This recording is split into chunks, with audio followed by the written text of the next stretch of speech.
नए संकल्प लें फिर से, नए नारे गढ़ें फिर से, उठो संग्रामियों जागो,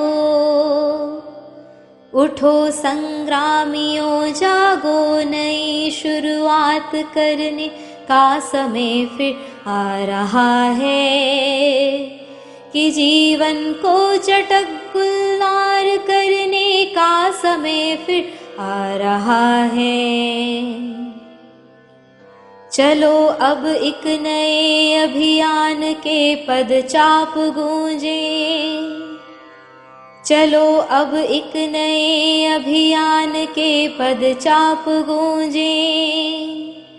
मौत की सुनसान सोनी वादियों में फिर कि नूतन सर्जना के राग भर दें, शोक गीतों भरी इन घाटियों में फिर दरकती हिमशिलाएं, दरकती हिमशिलाएं। सर्दियों के बाद हरदम ही वसंत आता रहा है, यह प्रकृति की गति रही है। अंधेरे गर्भ में ही रोशनी पलती रही है, अंधेरे गर्भ में ही रोशनी पलती रही है। पराजय झेलने पर भी शिविर में न्याय की हरदम मशालें जीत की जलती रही है।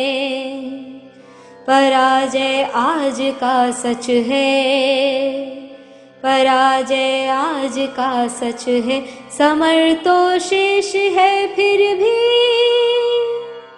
उठो ओ सर्जकों, नव जागरण के सूत्र रचने का समय फिर आ रहा है, कि जीवन को चटक गुलजार करने का समय फिर आ रहा है।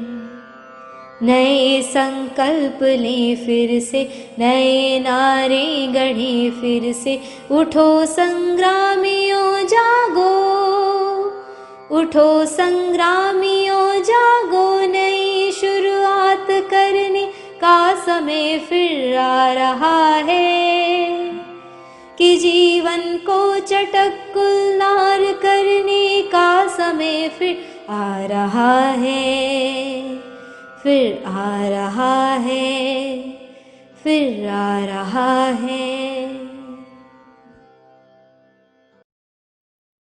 ओम शांति। भट्टी का 28वां दिन।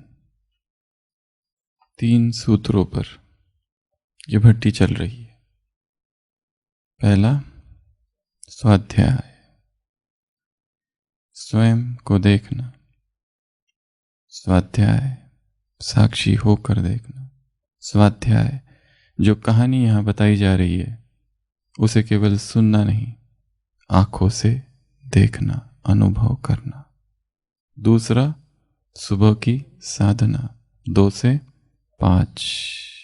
और तीसरा, SFV, सॉलिड फूड वैकेशन, जो कुछ ग्रहण करना उसे केवल पीना, चबाना बंद। तो 28वें दिन में प्रवेश। जिस दिन आकाश बेदाग होगा, चेहरा चांद का साफ होगा, जिस दिन समय ने आंखें खोली, इंसाफ इंसाफ इंसाफ होगा। बहता क्या आंख में उम्मीद नहीं है, आंसू का मोल तो है खरीद नहीं है। तराजू उठेगा तो इंसाफ होगा, होगा होगा इंसाफ होगा, इंसाफ इंसाफ इंसाफ होगा। बहती नदियाँ रुकती नहीं है, डूबा डूबा तारा, तारा डूबा तो भी मुक्ति नहीं है। गर्दन पर है कर्ज लहू का, गर्दन देकर ही माफ होगा। इंसाफ इंसाफ इंसाफ होगा। जिस दिन आकाश बेदाग होगा, चेहरा चांद का साफ होगा, इंसाफ इंसाफ इंसाफ होगा। पांडवों के साथ स्वयं भगवान है महाभारत में, फिर भी बचपन से लेकर तो अंत तक उनके साथ क्या हुआ? अन्याय और इंसाफ हुआ। पांडवों की जीवन कहानी बचपन से तो बड़े होने तक क्या है उसमें? संघर्ष। सारा जीवन कहाँ बीता? राजमहलों में या जंगलों में? जन्म कहाँ हुआ? जंगलों में।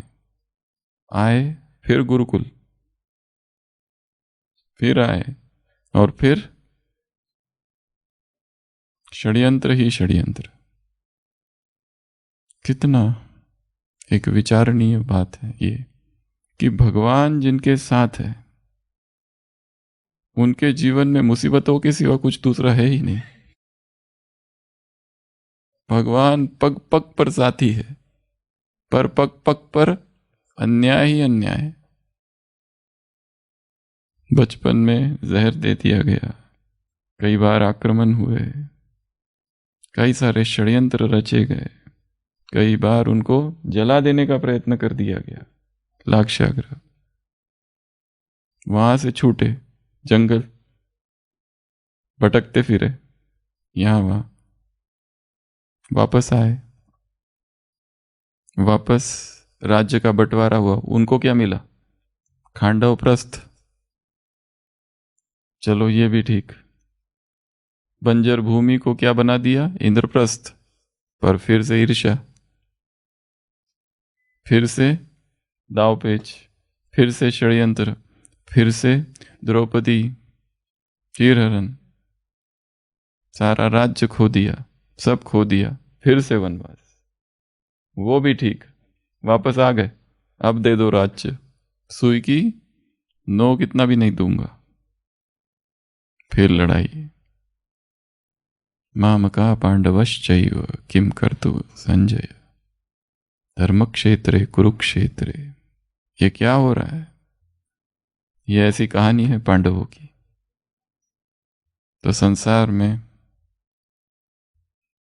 ऊपर से तो दिख रहा है अन्याय हो रहा है, ऊपर से तो दिख रहा है क्या हो रहा है? अत्याचार हो रहा है, परंतु कहीं ना कहीं वहां पर कल्याण छिपा हुआ है।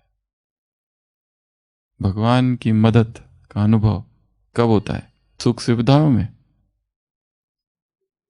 दुख में, दर्द में, पीड़ा में।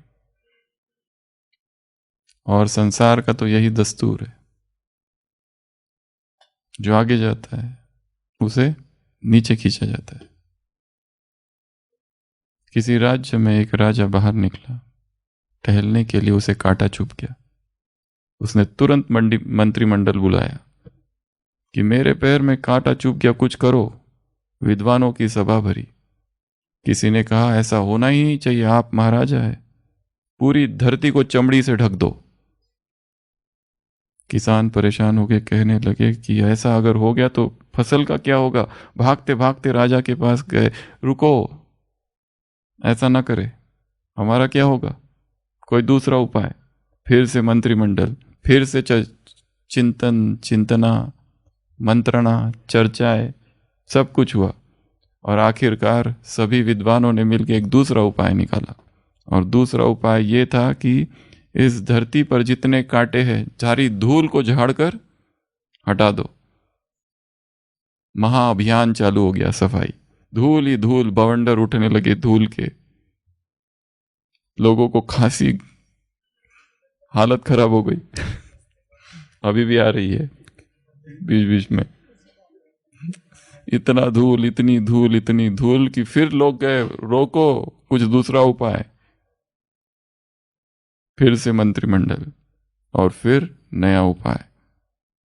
पूरी धरती को पानी से ढक दो ताकि कांटे जो होंगे वो बह जाएंगे। सारे तालाब, नदी, समंदर, पानी डालो, कीचड़ ही कीचड़ मच गया। लोग बीमार पड़ने लगे। फिर लोग गए कि रोको इसको, कुछ कोई दूसरा उपाय। सारे विद्वान थक कर हार गए। एक बूढ़ा व्यक्ति आया, उसने कहा महाराज, मैं आपके लिए जूते बना के लाया हूं, अगर आप इसको पहन ले तो समस्या खत्म हो जाएगी। जूते वो देता है, राजा खुश हो जाता है। ये हमने अब तक क्यों नहीं सोचा? मेरे इतने सारे बुद्धिमान लोग और ये अनपढ़ गवार, इसने ये उत्तर निकाल लिया। राजा बहुत, परंतु इससे पहले कि राजा बहुत खुश हो जाए, वो सारे बुद्धिमान लोग, वो सारे मंत्री आपस में मिलते हैं और ईर्ष्या से भर जाते हैं और राजा के कान भरते हैं कि ये जो व्यक्ति है बहुत खतरनाक है, इतनी आसानी से हल लेके आया, जरूर इन जूते में जादू है। और ऐसा भड़काते कि राजा क्रोधित हो जाता है और उस व्यक्ति को सूली पर चढ़ा दिया जाता है।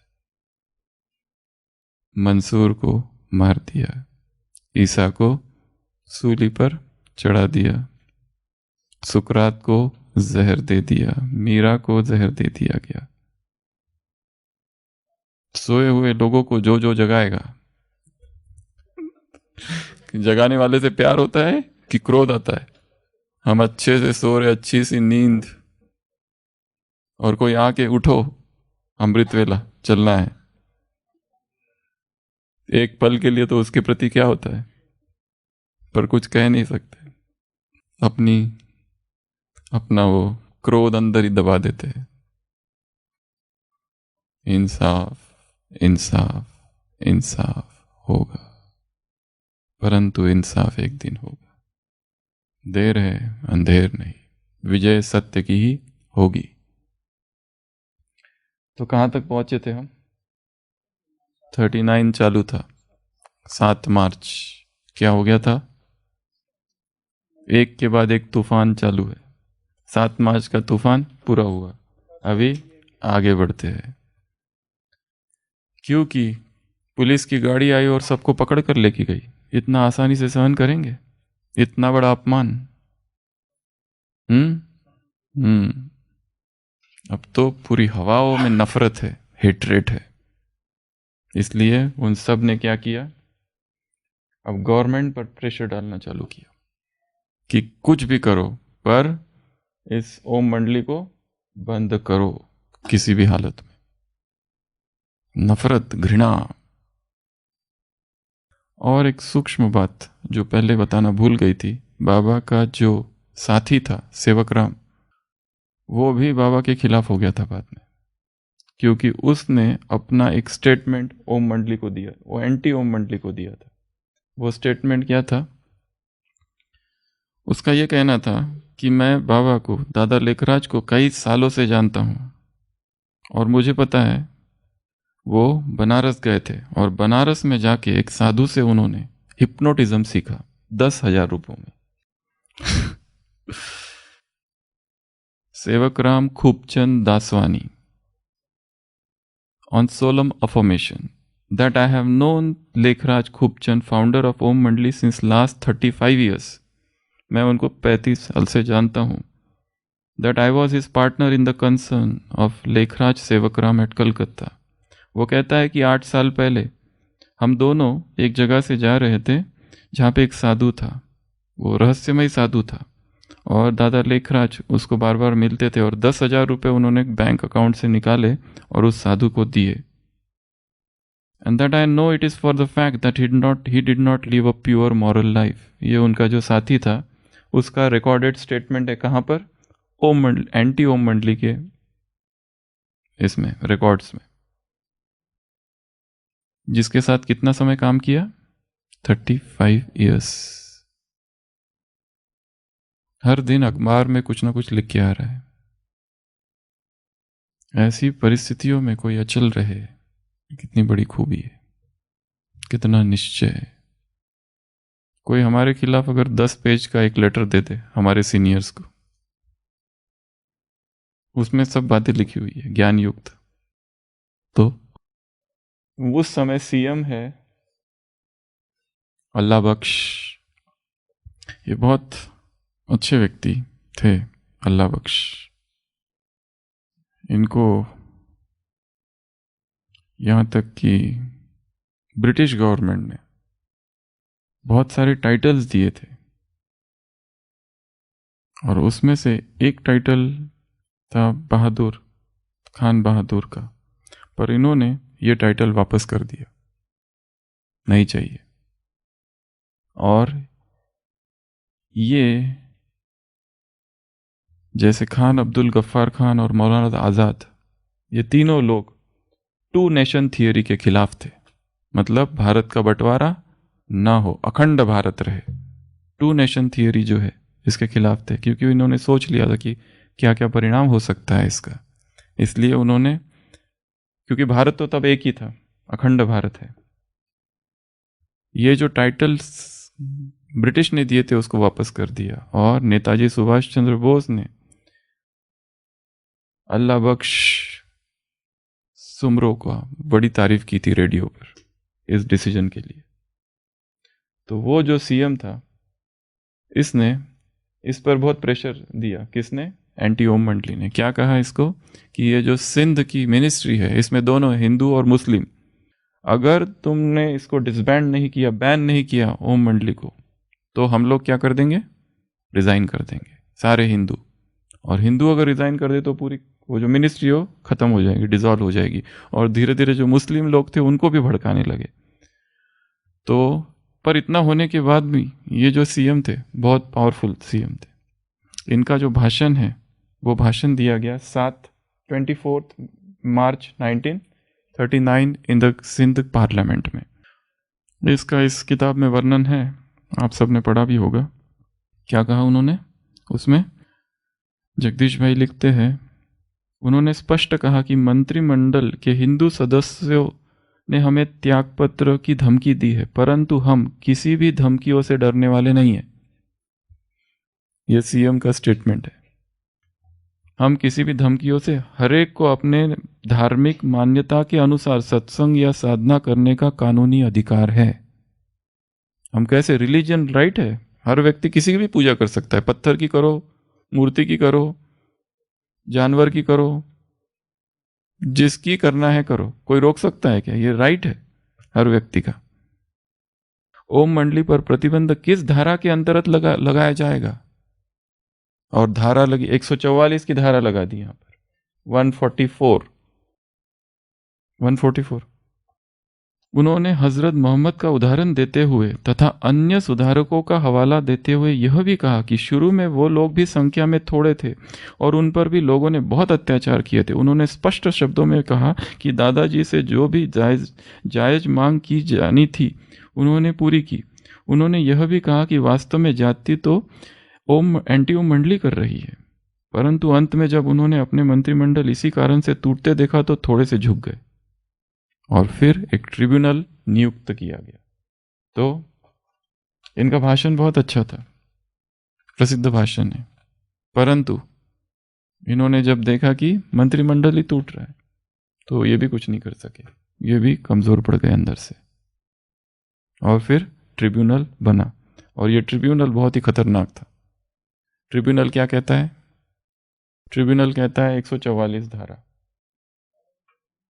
अर्थात क्या है ये?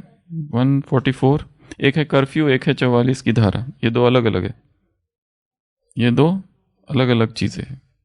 क्या कहती है ये धारा? सीआरपीसी की ये जो धारा है, कोड ऑफ क्रिमिनल प्रोसीजर, ये जो है ये कहती है कि 5 लोग एक साथ इकट्ठे नहीं रह सकते हैं। एक दूसरा किस लिए लगाई जाती है?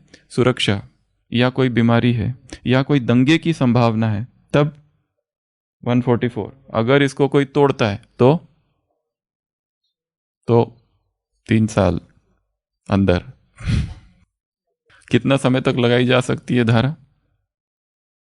2 महीने से ज्यादा नहीं। फिर कुछ ना कुछ कदम उठाने पड़ेंगे सरकार को। हाँ, कुछ विशिष्ट परिस्थितियों में 6 मास चल सकती है, बट अदरवाइज 2 मास से ज्यादा नहीं लगाई जा सकती है धारा। कर्फ्यू अलग होता है, कर्फ्यू में टाइमिंग होता है, इतने से इतने बजे तक बाहर नहीं निकलना, वैसे वैसे ये अलग है। तो ओम मंडली एक ट्रिब्यूनल बिठाया गया, और ट्रिब्यूनल क्या कहता है? एक एक्स पार्टी डिसीजन दिया। एक्स पार्टी अर्थात एक तरफ के ही पार्टी का सुना जाए बस, और उन्होंने जगह उसको मान लिया जो दूसरी पार्टी को इन्वॉल्व ही ना किया जाए। एक्स पार्टी डिसीजन दिया कि आज के बाद ओम मंडली के सदस्य एक साथ नहीं रहेंगे। ये था फाइनल डिसीजन, मतलब एक रीति से बैन करने जैसा ही था ये, कि एक साथ ये लोग नहीं रहेंगे। 144 की धारा लागू। पर इसमें एक था कि इसके जो मेंबर्स थे, किसके, ट्रिब्यूनल के, उसमें दोनों लोग होने चाहिए, पर इसमें कौन थे सारे, उनके ही लोग थे। पहली बात, सिंध ऑब्जर्वर नाम का न्यूज़पेपर है, उसका एडिटर है चार्ल्स लोबो, और जो शुरुआत से ही ओम मंडली के खिलाफ है। चार्ल्स लोबो ओम मंडली का सिंध ऑब्जर्वर न्यूज़पेपर जो है, जिसने शुरुआत से ही ओम मंडली के खिलाफ लिखा है, उसका जो एडिटर है वही इसका प्रमुख मेंबर है। और कौन मेंबर है इसके, वो सारे लोग जो कि एंटी ओम मंडली के। बाकी ये तो होना चाहिए, या तो होना चाहिए कोई अंग्रेज, या तो निष्पक्ष हिंदू। ओम मंडली का कहना था ऐसा कोई रखो, और इनका तो कोई लिया ही नहीं उसमें, ओम मंडली वालों का कोई भी नहीं लिया। तो उन्होंने कहा ये तो अन्याय है, परंतु उनका किसी ने नहीं सुना। पत्र लिखे गए, पर वो पत्र किसी ने सुने नहीं, न माने, न देखे। तो इस तरह से ये ट्रिब्यूनल बना। और ओम मंडली ने कहा हमारा कोई लॉयर, नॉट अलाउड। ओम मंडली ने कहा हम अपने विटनेस देंगे, नॉट अलाउड। अच्छा, ये ट्रिब्यूनल क्या कार्रवाई करेगी, उसका कोई रिटर्न स्टेटमेंट तुमको नहीं बताएंगे, जो करना है डायरेक्ट तुमको करना पड़ेगा बस। कई लोगों ने कहा पर्सनल लेटर्स भेजे। और हाँ, कुछ न्यूज़पेपर थे, सिंध गैजेट नाम का, उसने इसका बड़ा आलोचना की, ये ट्रिब्यूनल की, ये गलत है, ऐसे कैसे कर सकते हो आप। तो टेंस एटमॉस्फियर है। तो ऐसा ये ट्रिब्यूनल बना। आगे क्या हुआ, ओम मंडली ने कहा कि हम इसमें पार्टिसिपेट नहीं करेंगे, इसकी कोई भी मीटिंग होगी या कुछ भी होगा उसमें, क्योंकि ये यूनिलैटरल डिसीजन है, हम लोगों को इसमें इन्वॉल्व नहीं किया गया। पर किसी ने कुछ भी नहीं सुना, यहाँ तक कि गवर्नर को भी एक लेटर भेजा गया कि ऐसा हुआ है, परंतु कुछ भी नहीं बताया। और इनको ये भी नहीं बताया गया कि ये लोगों ने कौन से विटनेस तैयार किए, उन विटनेस ने क्या गवाही दी, एविडेंस क्या है, कुछ भी नहीं। वो उनकी मीटिंग्स होती रही, ट्रिब्यूनल बन गया और उनका अपना हो गया, पर इनको इन्वॉल्व ही नहीं किया गया उसमें। और लास्ट में ये ऑफिशियल स्टेटमेंट निकाला गया कि आप लोगों को अलग हो जाना है। जगदीश भाई लिखते हैं कि कैसे अलग हो, क्योंकि ये मंडली में तो सब लोग, कोई माँ है, उसके बच्चे साथ में, पति पत्नी साथ में, अभी अलग अलग कैसे रहे, ये कोई दूसरे दूसरे कम्युनिटी के तो लोग हैं नहीं, एक एक परिवार की परिवार है उसमें, ये कैसे हो सकता है। पर ये होने के बाद में भी ये जो सीएम था, इसका बड़ा रोल है हमारी इस यज्ञ में। उसने कुछ सजेशंस दिए ऑफ रिकॉर्ड, अनऑफिशियल, कहा कि आप लोग ऐसा करो, कुछ बंगले जो है वहीं रहो, अलग अलग रहो थोड़े समय के लिए, और आपका जो ये संस्था है ओम मंडली, इसका नाम बदल दो, इसका नाम बदल दो। इसलिए हमने कहा 5S ब्रह्मा कुमारी से, सत्संग से शुरुआत हुई, स्कूल बनी, समिति बनी, कमिटी, समिति में कितने लोग थे, 8, फिर 11, फिर 9, फिर 11, और बाद में फिर 17 लोग हो गए। टोटल समिति के लोग थे 17, एक मेल, उसकी लिस्ट है, वो बहुत बड़ी लिस्ट है। टोटल ओम मंडली के मेंबर्स की बड़ी लिस्ट है, कितने लोग थे, मैरिड कितने थे, अनमैरिड कितने थे, एज क्या थी, वो पूरी लिस्ट है बनी हुई। तो टोटल 17 लास्ट तक। और वो जो बंगले कितने थे वहाँ पे, बंगलो 5, और बाद में कितने हो गए, 8 बंगला, तो वो 8 हो गए। तो उस सीएम ने कहा कि आप लोग शांति से रहो, जब तक ये जो क्या कहेंगे इसको, शांत ना हो जाए थोड़ा। मौखिक रूप से उन्होंने ये दिया, आश्वासन दिया कि सब ठीक हो जाएगा, ये हम हटा देंगे, पर आप अभी शांत रहो। और एक ये भी सजेस्ट किया, ये जो नाम है संस्था का ओम मंडली, इसको बदल दो। यहाँ से ही प्रेरणा हुई इसका नाम बदलने की। और जो उस दिन कहा था प्रजापिता ब्रह्मा कुमारी ईश्वरीय विश्वविद्यालय, ये नाम कब आया, उस दिन हमने कहा था लगभग 45 के आसपास, क्योंकि 49 का जो चित्र है साइकिल का, चक्र का, उसमें एड्रेस कौन सा दिया हुआ है, जो उस दिन भी एड्रेस सुनाया था, उसमें एड्रेस लिखा है प्रजापिता ब्रह्मा कुमारी ईश्वरीय विश्वविद्यालय।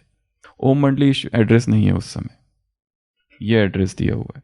तो यहीं से शायद वो नाम थोड़ा थोड़ा चेंज हो गया। 39 की ये बातें चल रही है, तो 39-45 के बीच पर यज्ञ जो समय वहाँ बिताया गया कराची में, उसको कहते हैं यज्ञ, सैक्रिफिशियल फायर। ये S, 4th S, और 5th संस्था। सो सत्संग से स्कूल, स्कूल से समिति, समिति से सैक्रिफिशियल फायर या यज्ञ, और सैक्रिफिशियल फायर से संस्था। संस्था का रूप आबू आने के बाद हुआ। तो ये सारी चीजें। अब ये जो लोग थे दूसरे, ये शांत कैसे हो गए?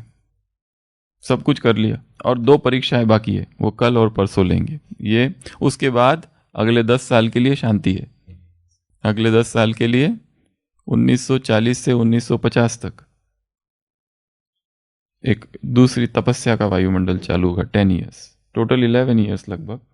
बट वो कैसे शांत हो गए? क्योंकि उन्होंने सोचा कि इन्होंने एक और चीज़ कर दी।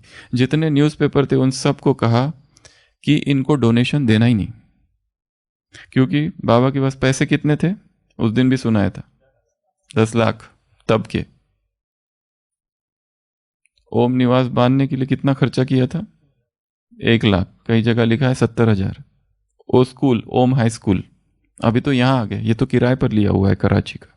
तो वो अभी वो एक जो जज है हरदयाल हार्डी, उन्होंने अपने अभिलेख में लिखा है कि ऐसा है, उनका कहना है ऐसा। वो ज्ञानी मतलब वो इसमें नहीं है कहीं अटैच, बट वो बड़े सहयोगी है। उन्होंने अपने जीवन ये लिखा है लेख में कि ऐसा था। उन्होंने बाद में ये भी लिखा, फिर बाद में ये संस्था माउंट आबू चली गई, बाद में क्या हुआ मुझे पता नहीं। ऐसा उनका एक लेख है, उसमें टोटल एसेट्स ऑफ दादा लेख राज एट अराइवल इन हैदराबाद, अपना बिजनेस सब समेटने के बाद, वो एग्जैक्ट कितना है कुछ पता नहीं। तो फिर बाबा ने कहा ठीक है, ओके,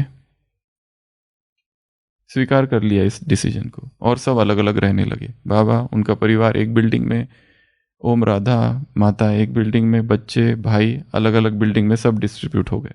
परंतु यज्ञ का जो कुछ चालू था कारोबार, जो तपस्या, वही क्लिफ्टन पर जाना सुबह सुबह, वो सब चालू था, मतलब तपस्या जारी थी। और ये जो एंटी ओम मंडली वाले, उन्होंने क्या सोचा कि इनके पास पैसे कभी तो खत्म हो जाएंगे ना, कब तक चलेंगे पैसे, कोई कमाने वाला तो है नहीं, और न्यूज़पेपर में दे दिया इनको कोई भी डोनेशन नहीं देना। एड़ी चोटी का जोर लगाया है, सब कुछ किया है रोकने के लिए, बैन करने के लिए, कोई भी पैसे नहीं देगा। और कहा कि आपस में रह रहे ना तो झगड़े तो होंगे, और ये जो ऐसी जो इनका जो भ्रम है ये कभी तो टूटेगा, और फिर अपने अपने घर चुपचाप शांति से चले जाएंगे। ये उनका धारणा थी, इसलिए उन्होंने फिर धीरे धीरे वो भी कराची से अपने घर वापस हैदराबाद शिफ्ट हो गए। कब तक वहाँ देखते रहेंगे उनको। और जो कन्याएं, नाबालिग कन्याएं थी जो अपने घरों पे थी, उन्होंने बाहर का खाना नहीं खाना, मतलब मीट और ये सब कुछ सिंपल रहना। और फिर धीरे धीरे उनके माँ बाप भी तंग हो गए, और फिर रात लास्ट में उन्होंने भी लेटर दे दिया, जाओ जो करना है करो। तो नाबालिग कन्याएं भी वापस चली गई। दूसरी एक बात, तो ये तो हो गया थियरी पार्ट। और एक बात जो पीछे बताना भूल गए थे, ये जो ओम मंडली, एंटी ओम मंडली बनी थी, हमने कहा था 21 जून को बनी थी, और 21 जून को ही क्या हुई थी, फायर। बट वो 21 जून को नहीं, एक दूसरा सोर्स कहता है वो मई में तैयार हो गई थी, मई, दिस इज मोर करेक्ट, 38 में, ताकि फिर 21 जून को पिकेटिंग हुई, और फिर उसके बाद में 7 अगस्त को क्या हुआ, 7 अगस्त को पिकेटिंग, उसके पहले फायर। इसलिए सत्संग भवन को, लाखा भवन को बदल के ओम निवास में चले गए थे। तो ये थोड़े मिसिंग लिंक्स थे। अभी ये तो हो गया थियरी पार्ट। अब इससे सीखना क्या है, क्या सीखेंगे, क्या सीखेंगे? समस्या आएंगी वो तो सब ठीक है, परंतु जब हमारे साथ अन्याय हो रहा है ऐसा हमें लगे तो क्या करना चाहिए, ये है लर्निंग पॉइंट्स। हमें लग रहा है हमारे साथ इनजस्टिस हो रहा है, अब ये थी हिस्ट्री भूल जाओ, अपने जीवन में आ जाओ। अभी यहाँ जहाँ हम हैं, ब्राह्मण जीवन में, इस परिवार के बीच चाहे सेवा केंद्र, चाहे ऑफिस, चाहे गृहस्थी, चाहे मधुबन, कहीं पर भी हमें ऐसा लग रहा है हमारे साथ इनजस्टिस हो रहा है, अन्याय हो रहा है, तो क्या करना चाहिए?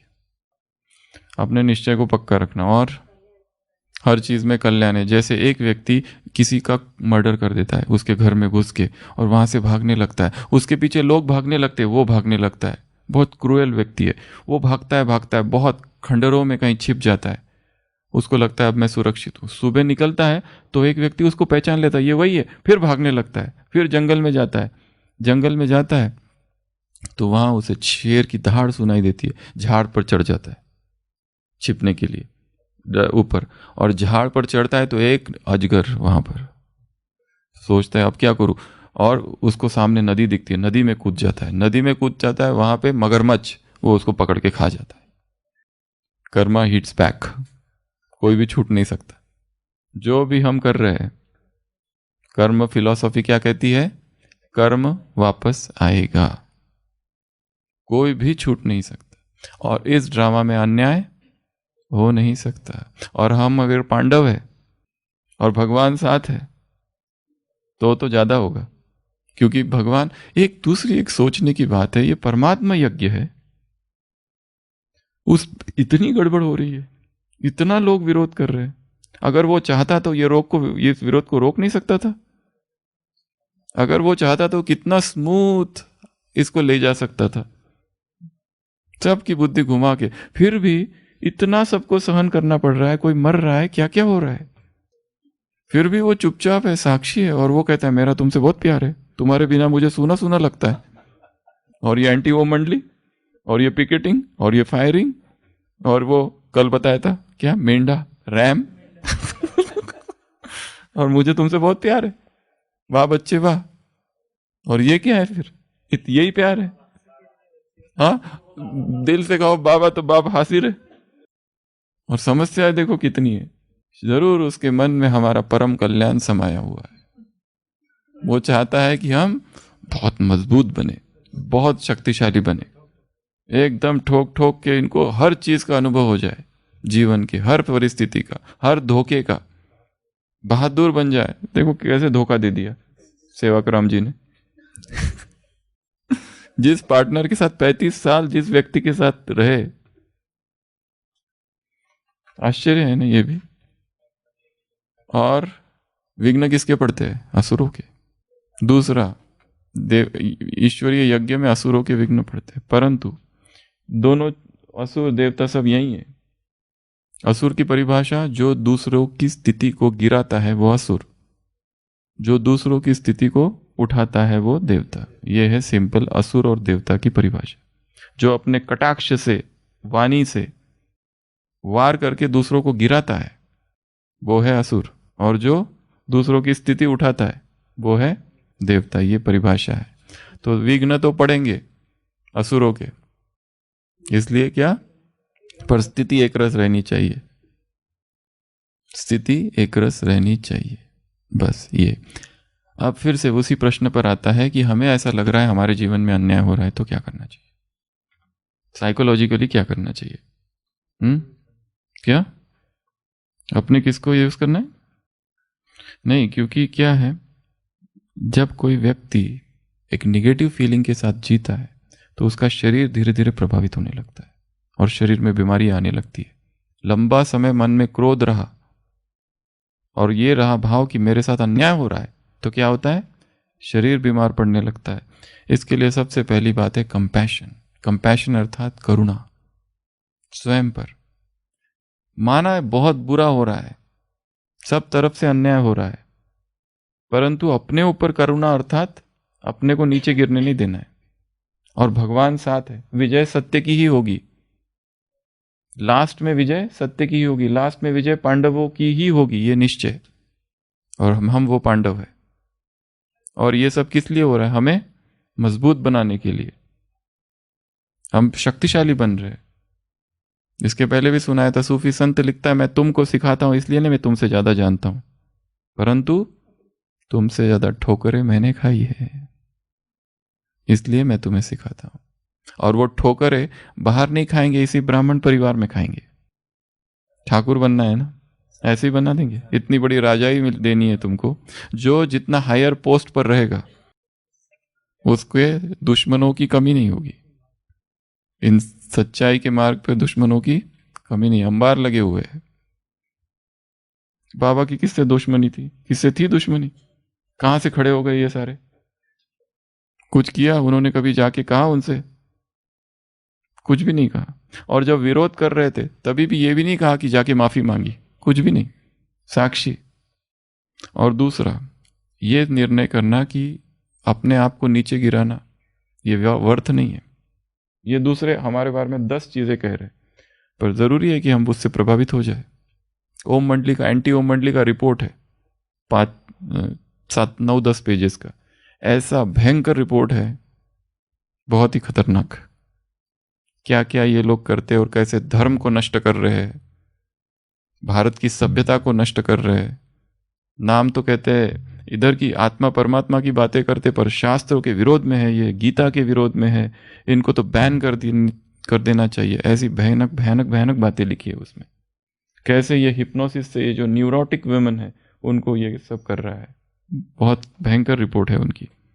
फिर anger and feeling of injustice, ये अगर रहा तो फिजिकल पेन डेवलप हो जाएगा, शरीर के किसी हिस्से में दर्द चालू हो जाएगा, क्योंकि मन में पेन है, वो सोमेटाइजेशन कहते हैं इसको इंग्लिश में, वो एक चालू हो जाएगा।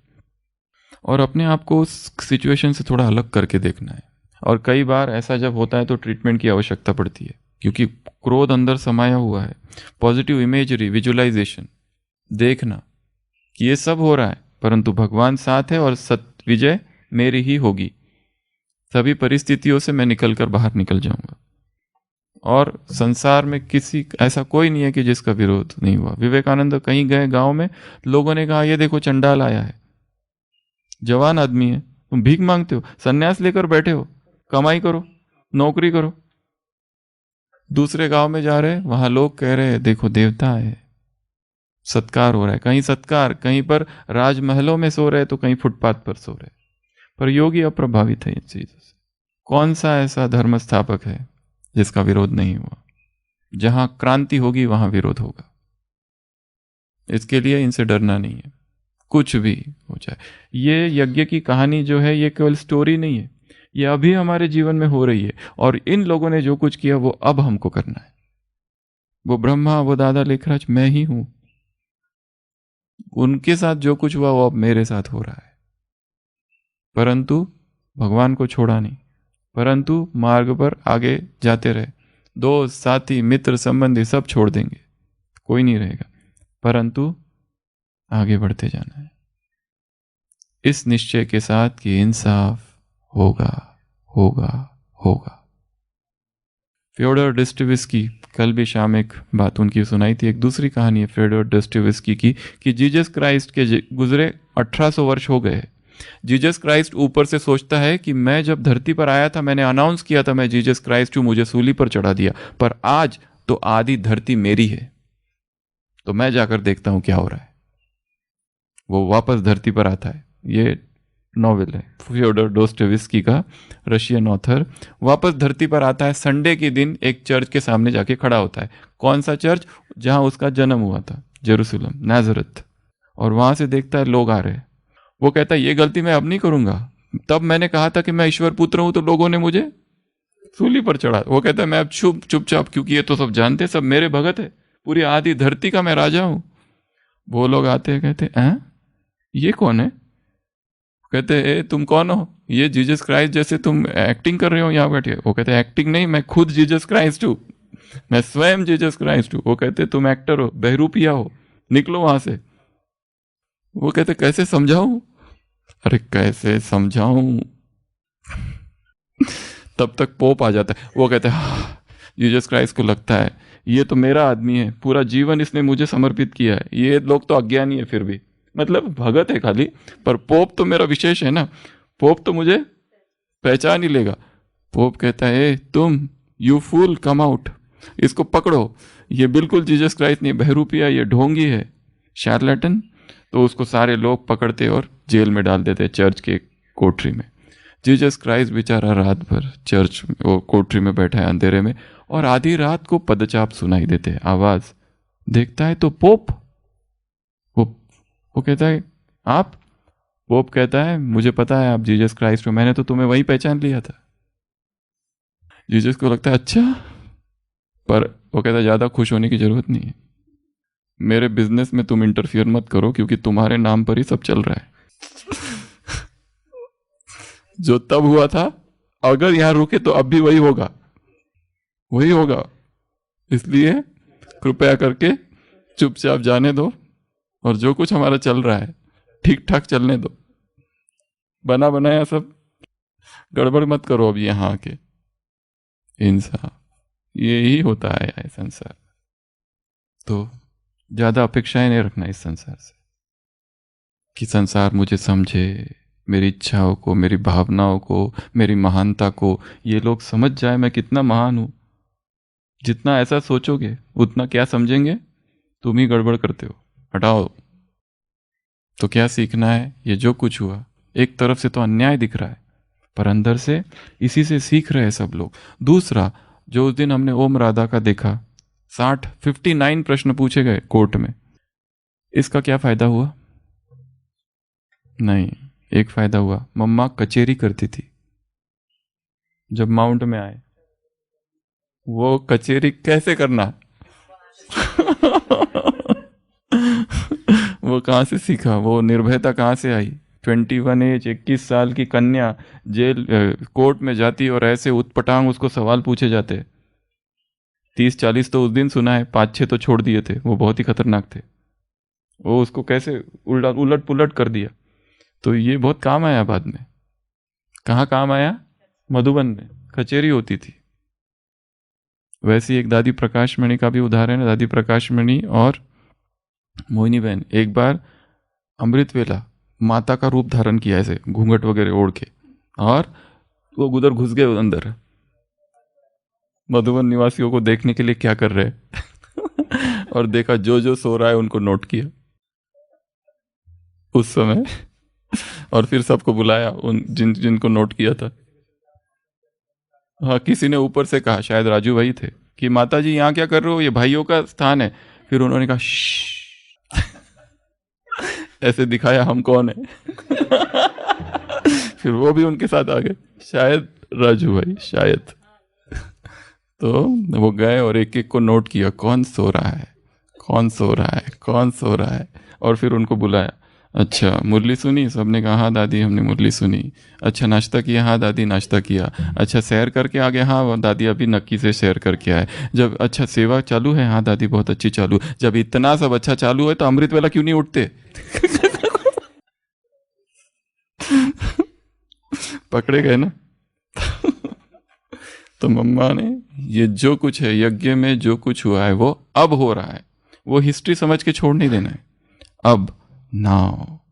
और हमारे साथ यदि हमको लगता है अन्याय हो रहा है, सीनियर्स जूनियर्स साथी, एक सूक्ष्म ये है कि ये जो कुछ हो रहा है हमारा ही किया हुआ है, हमारा ही किया हुआ है। हमने किसी के साथ, अभी हमने इस जन्म में किसी की कोई निंदा नहीं करी, पर कोई व्यक्ति है जो दिन रात निंदा में लगा हुआ है, पर हमने तो उसकी निंदा की होगी। हाँ तो और दूसरी एक चीज, ये देवी देवता धर्म की आत्मा है, इनका भी तो हिसाब है। इन्होंने भी तो कुछ किसी जन्म में विकर्म तो किया ही है, क्योंकि सारी देवी देवता धर्म वाली आत्माएं हर जन्म में क्या होगी? जमींदार, कहीं राजा, कहीं साहूकार, कोई बड़े पोस्ट पर ही होगी, राय बहादुर, क्या क्या होता है ना उस टाइप के। बेचारे किसी किसान की जमीन हड़प ली, वो किसान, उसकी पत्नी, उसके बच्चे मर गए, अब वही एंटी ओम मल्टी बनकर आ गए। तो ये सारा हिसाब है जो यहाँ चुकतू हो रहा है। इसलिए अच्छा है, रादर आह्वान करना चाहिए जिस जिसके आज सारे दिन भर हिसाब है, चुकतू फटाफट आओ। अरे टाइम कहाँ है, I am late, I am late. वो एलिस इन वंडरलैंड का रैबिट है ना, वो कहता है मुझे लेट हो रहा है, मुझे जाना है, I am late, I am late, I am late. जाओ जल्दी जल्दी, किसको अपमान करना है आ जाओ फटाफट, किसको तुमको कुछ बाधा क्रिएट करनी है, किसको निंदा करनी है, किसको ग्लानी करनी है, किसको टांग खींचनी है, किसको चोरी करनी है, किसको धक्का देके जाना है, कुछ जो करना है फटाफट करो, क्योंकि टाइम नहीं है हमारे पास, आई एम रनिंग लेट। तो जितना जिसको करना है, बेटा है मेरा सारे सब इतना पाल के उसको बड़ा किया, आखिर में माता जी को उधर वृद्धाश्रम में डाल के आ गया। हाँ, माता जी को खुश होना चाहिए, अच्छा किया तुमने, मैंने भी तुमको डाला था किसी जन्म में। होनोपोनोपोनो उस दिन भी कहा था इंग्लिश क्लास में, 4 बातें हैं उसमें कि फॉरगिवनेस, होनोपोनोपोनो, वो हवाईयन लिटरेचर है, हवाईयन संस्कृति में ये मंत्र होता है कि जिसमें आपको माफ़ी मांगनी पड़ती है, प्रार्थना करनी पड़ती है उस व्यक्ति के लिए, हर एक से माफ़ी मांग लो सुबह सुबह। तो हमने बहुत विकर्म किए, जितने हम भोले दिखते हैं ना उतने हम हैं नहीं। ये जो भोली भोली सूरत है ना हमारी, कितने मासूम और योगी जैसे दिखते हैं एकदम। अंदर कुछ और है, पॉलीसाइकिक है, man is polycyclic, we are legion. एक नहीं है हम, बहुचित्तवान है, कितने सारे मुखोटे हैं। उस मुखोटों के ऊपर का ये मुखोटा है योगी वाला, उसके पीछे भोगी, रोगी, ढोंगी सब है। अध्यात्म अर्थात खुद को देखना, जो मैं जैसा हूं वैसा, बस अपनी खोज। तो कुछ भी हो जाए पर यह नहीं भूलना है कि इंसाफ होगा। जिस दिन आकाश बेदाग होगा, चेहरा चांद का साफ होगा, जिस दिन समय ने आंखें खोली, इंसाफ इंसाफ इंसाफ होगा। बहता हुआ आंख में उम्मीद नहीं है, आंसू का मोल तो है खरीद नहीं है, तराजू उठेगा तो इंसाफ होगा, होगा होगा होगा, इंसाफ होगा। बहती नदियाँ रुकती नहीं है, डूबा डूबा तारा, तारा डूबा तो भी मुक्ति नहीं है, गर्दन पर है कर्ज लहू का, गर्दन देकर ही माफ होगा, इंसाफ इंसाफ इंसाफ होगा। ओम शांति।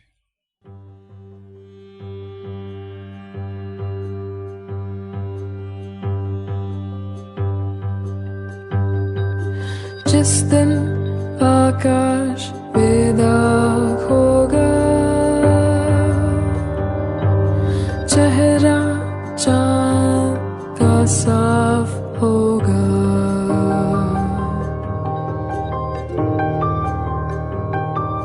जिस दिन आकाश बेदाग होगा, चेहरा चांद का साफ होगा, जिस दिन समय ने आंखें खोली, इंसाफ इंसाफ इंसाफ होगा। बहता क्या आँख में उम्मीद नहीं है, आंसू का मोल तो है खरीद नहीं है,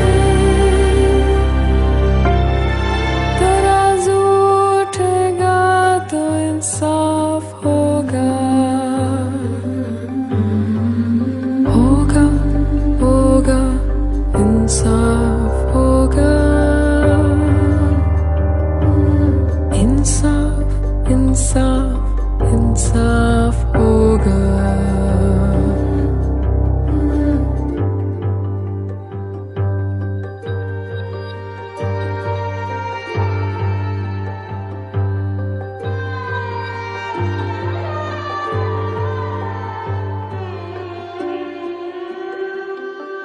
बहती नदियाँ रुकती नहीं है, डूबो डूबो करो तेरो डूबो तो भी मुक्ति नहीं है, गर्दन पर है कर्ज लहू का, गर्दन देकर ही माफ होगा, इंसाफ इंसाफ इंसाफ होगा, जिस दिन आकाश बेदाग होगा, चेहरा चांद का साफ होगा, जिस दिन समय ने आंखें खोली, इंसाफ इंसाफ इंसाफ हाँ।